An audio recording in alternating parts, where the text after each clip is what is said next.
देखिए भाई, आज हम बात करने वाले ग्राफ की, है ना, ग्राफिकल मेथड की। मैंने आपसे क्या कहा, बहुत सिंपल सी बात है। देखो ग्राफ क्या होता है, देखो 2 डायमेंशनल होता है, 2 डायमेंशन। और ये ग्राफ क्या रिप्रेजेंट करता है, ये हमें 2 फिजिकल क्वांटिटी में वेरिएशन के रिलेशन को रिप्रेजेंट करता है, वेरिएशन के रिलेशन को। आज हम आपको कुछ छोटी मोटी बातें बताने वाले हैं, ध्यान से सुनना,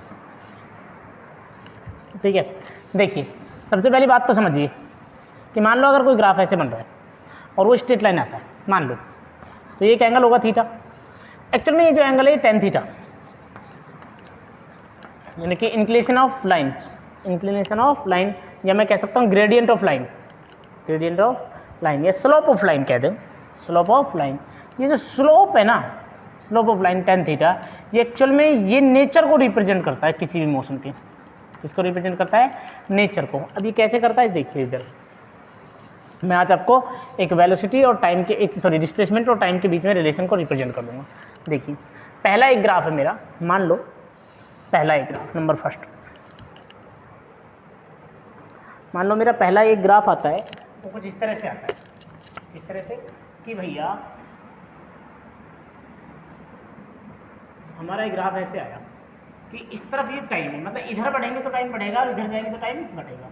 इधर ही डिस्प्लेसमेंट, ऊपर जाएंगे तो डिस्प्लेसमेंट बढ़ेगा, नीचे आएगा डिस्प्लेसमेंट घटेगा। और मान लो मेरा ग्राफ आता है ऐसे, मतलब जब 1 सेकंड पे देखा तो भी ऑब्जेक्ट यहीं था इसी एक्स पोजीशन पे, 2 सेकंड बाद देखा तो भी इसी पोजीशन पे था, 3 सेकंड बाद देखा तो भी इसी पोजीशन पे था, सेम पोजीशन में कोई चेंज नहीं है। बोलो क्लियर? इसका मतलब ग्राफ कैसा है, कॉन्स्टेंट है। तो इसमें अगर मैं बात करूँ कि हॉरिजॉन्टल लाइन के साथ में इसने कितना एंगल बना रखा है, इसका स्लोप कितना है, तो आप कहोगे स्लोप 0 है। स्लोप कैसा है, 0।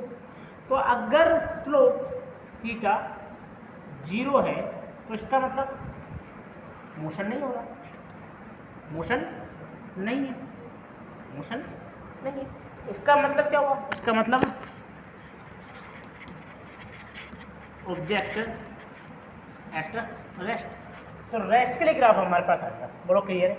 पहली बात समझ में आ गई। ये जो थीटा है ना, थीटा, ये जो थीटा है, इसकी बात है खासियत कि अगर ये ग्रेटर देन 90 हो तो मतलब एक्सीलरेट है मोशन, मतलब मोशन में स्पीड बढ़ रही है, और लेस देन 90 हो तो स्पीड घट रही है, और 0 है तो स्पीड है ही नहीं, मतलब मोशन है ही नहीं। ठीक है भैया, क्लियर है? अब इसको हम ऐसे भी समझ सकते थे, अगर इस ग्राफ की बात करता तो इस ग्राफ में अगर मैं ध्यान से देखता तो ये था मेरा थीटा, जिसको मैंने tan थीटा कहा था, ये मेरा टाइम था यहाँ से यहाँ तक का, और ये मेरा क्या है, डिस्प्लेसमेंट। तो ध्यान से देखिए, तो tan थीटा बराबर क्या लिख सकता था, परपेंडिकुलर अपॉन बेस। परपेंडिकुलर कितना मेरा x और बेस कितना मेरा t, तो इसका मतलब x अपॉन t, मतलब tan थीटा जो है वो मेरा किसके बराबर है, v के। मतलब मैं कह सकता हूँ कि थीटा डायरेक्टली प्रोपोर्शन किसके है, v के। मतलब जैसे जैसे थीटा बढ़ेगा वैसे वैसे वेलोसिटी भी बढ़ेगी। और क्लियर? ये सारी कहानी। तो देखिए ये हमारा ग्रेडियंट था। तो पहला हमें ग्राफ समझ में आया कि जब रेस्ट पर हो तो थीटा कितना होगा, 0 होगा, थीटा कितना होगा, 0 होगा। ठीक है, ये रेस्ट के लिए ग्राफ आया। अब अगर मैं अगले ग्राफ की बात करूँ,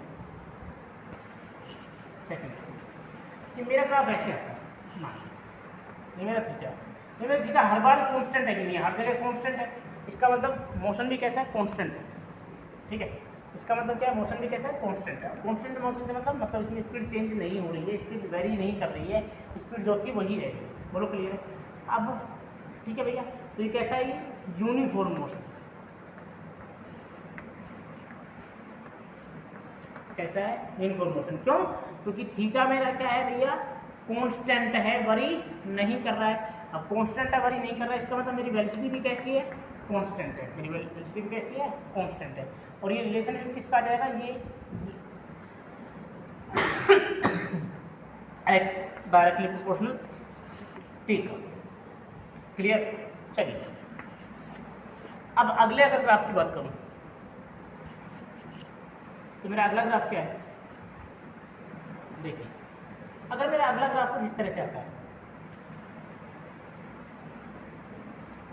देखिए तो यहाँ पे पहला एंगल θ1, दूसरा एंगल θ2 और तीसरा एंगल θ3।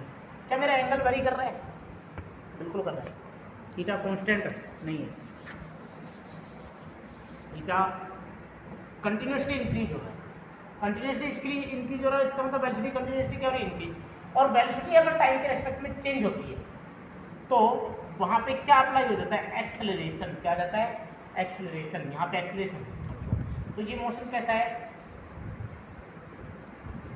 एक्सेलरेटेड मोशन है। कैसा मोशन है, ये एक्सेलरेटेड मोशन है। बोलो क्लियर है।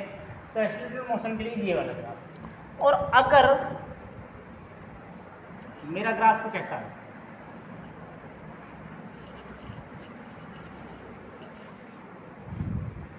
मेरा ग्राफ कुछ ऐसा है, अब देखो यहाँ θ1 है, यहाँ θ2 है और यहाँ θ3 है। अब क्या हो रहा है, थीटा लेस क्या हो रहा है, डिक्रीज हो रहा है। डिक्रीज हो रहा है इसका मतलब वेलोसिटी भी क्या हो रही है, डिक्रीज।